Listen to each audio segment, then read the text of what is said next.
اسلام بھی نور، دین بھی نور، ایمان بھی نور ہے۔ کوئی مسلمان جو انکار کرے ان تینوں آیتوں سے کہ ایمان نور نہیں، اسلام نور نہیں، دین نور نہیں، تو پھر حیا نہیں آتی۔ ارے اسلام نور ہے تو بانی اسلام تم جیسا، جب اسلام نور ہے تو بانی اسلام تم جیسا، اور جب ایمان نور ہے تو کل ایمان تم جیسا۔ ارے جب دین نور ہے، نعرہ حیدری،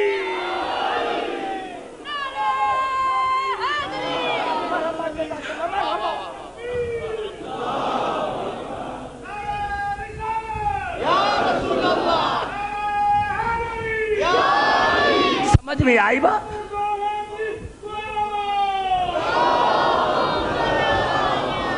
اسلام نور، دین نور، گھبرا تو نہیں گئے؟ اسلام نور ہے، دین نور ہے، ایمان نور ہے، اور علی تم جیسا، رسول تم جیسا۔ ارے میرے دوستو، ایمان تو نور ہے، مومن تو تب بنو گے جب کل ایمان کے دروازے پر آؤ گے۔ جب تک ان کے دروازے پر نہیں آؤ گے مومن نہیں بنو گے۔ تو میں نے عرض کیا عزیزان محترم کہ ایمان بھی نور، دین بھی نور، مسلمان بھی نور، اسلام بھی نور۔ تو اگر تمہیں اسلام چاہیے تو نور کے دروازے پر آؤ، دین چاہیے تو نور کے دروازے پر آئیے، ایمان چاہیے تو نور کے دروازے پر آئیے۔ اور پھر اللہ نے قرآن کے لیے کہا یا ایھا الناس قد جاءکم برہان من ربکم وانزلنا الیکم نورا مبینا۔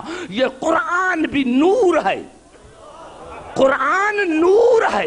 ارے قرآن نور ہے تو اگر تم رسول جیسے تو تم پر بھی تو کتاب آنا چاہیے، تم پر بھی تو کتاب آنا چاہیے، تم پر بھی تو کتاب آنا چاہیے۔ معاف کرنا، یہ رسول اتفاقی رسول نہیں۔ میں نے بڑا جملہ کہا کہ رسول اتفاقی رسول نہیں، کہ عبادت کرنے سے رسالت نہیں ملتی، عبادت کرنے سے رسالت نہیں ملتی، نہیں عبادت کرنے سے رسالت نہیں ملتی۔ تو قرآن نور ہے، قرآن نور ہے۔ میں تو یہ کہنا چاہتا ہوں یا اللہ یہ قرآن موسیٰ پر کیوں نہیں نازل ہوا، عیسیٰ پر کیوں نہیں نازل ہوا، داؤد پر کیوں نہیں نازل ہوا؟ تو خود قرآن نے جواب دیا عبدالحکیم نہیں، اس قرآن میں بڑا پاور ہے۔ ارے موسیٰ تو تجلی دے کر بے ہوش ہو گیا، موسیٰ تو تجلی دے کر بے ہوش ہو گیا تھا۔ عبدالحکیم اس قرآن میں طاقت اتنی ہے کہ لو ان قرآنا سیرت بالجبال او قطعت بالارض او کلم بالموتى، اگر یہ قرآن پہاڑ پر آ جائے تو پہاڑ ٹکڑے ٹکڑے ہو جائے، زمین پر آئے تو سمٹ کر آئے، مردے پر پڑھا جائے تو کلام کرے۔ یہ اس قرآن میں اتنی طاقت ہے، اس قرآن میں۔ ارے بھائی ہم تو مسلمان نہیں، جب قرآن میں اتنی طاقت ہے کہ یہ قرآن پہاڑ پر آ جائے تو ٹکڑے ٹکڑے ہو جائے، یہ قرآن زمین پر آئے تو سمٹ کر آئے، مردے پر پڑھا جائے تو مردہ کلام کرے، یہ اس قرآن میں اتنی طاقت ہے۔ مجھے پتہ نہیں لگتا کہ جب اس قرآن میں اتنی طاقت ہے تو نزل بروح الامین علی قلبک، جس کے قلب پر نازل ہوگا خدا جانے اس میں کتنی طاقت۔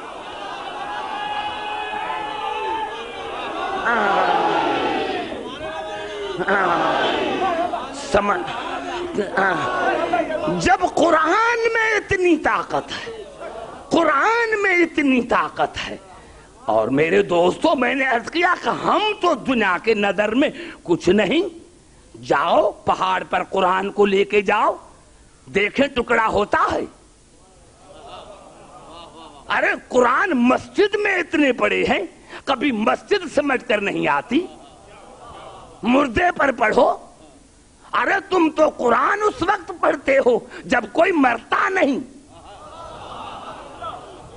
اللہ کرتا ہے نہیں، اگر یہ مردے پر پڑھا جائے تو کلام کرے، اور تم پڑھتے ہو کہ جلدی مرے جلدی مرے. تو یہ قرآن تھیوری ہے، آل محمد پریکٹیکل ہے. یہی سبب تھا کہ کعبے کی دیوار پتھر کی بنی ہوئی تھی، کعبے کی دیوار پتھر کی بنی ہوئی تھی. جب قرآن نزدیک آیا تو پتھر پھٹ گیا، پتھر پھٹ گیا، اور دلیل دی کہ ہم ہیں قرآن.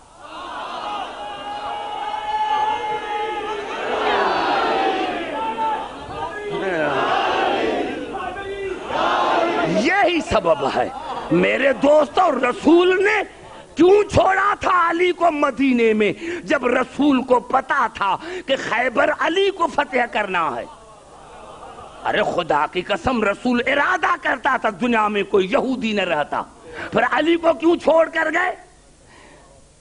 قرآن کی تفسیر بتانے کے لیے، قرآن کی تفسیر بتانے کے لیے. اور دوسرا، ایک ہوتی ہے دعویٰ، دوسری ہوتی ہے گواہی. علی نے ذوالعشیرہ میں دعویٰ کیا تھا کہ میں مدد کروں گا. علی نے ذوالعشیرہ میں دعویٰ کیا تھا کہ میں مدد کروں گا. رسول 39 دن خاموش رہے، روزانہ بھیجتے تھے مسلمانوں کو کہ جاؤ جاؤ میری مدد کے لیے. جاتے تھے رسول کی مدد کے لیے اور واپس آتے تھے اپنی مدد کے لیے. جاتے تھے رسول کی مدد کے لیے اور واپس آتے تھے اپنی مدد کے لیے.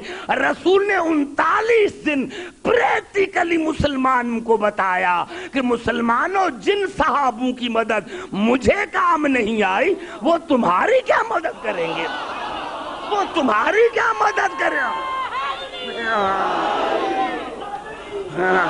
وہ تمہاری کیا مدد کریں گے. اور اسی دن اللہ نے کہا ناد علی، اب علی کو پکارو، اب علی کو پکارو. مظہر العجائب، جس سے تو عجائبات دیکھے گا. تجد عونا لک فی النواب، جس کو تو ہر مصیبت میں مددگار پائے گا. بلاؤ علی کو.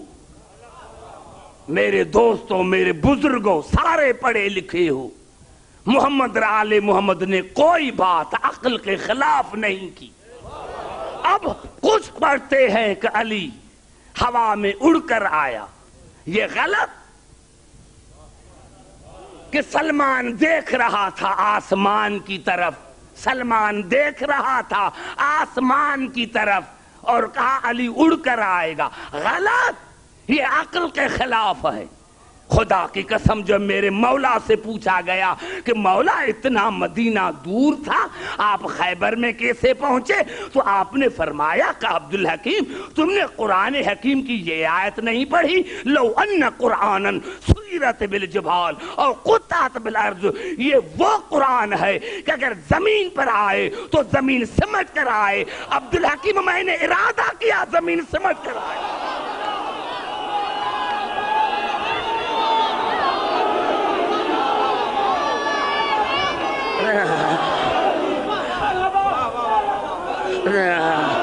میں نے ارادہ کیا زمین سمٹ کر آئی، میں نے ارادہ کیا زمین سمٹ کر آئی.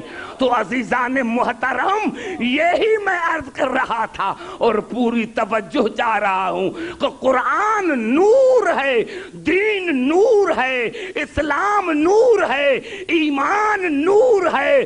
تو اب ہادی بھی نور ہونا چاہیے، ہم جیسا نہیں،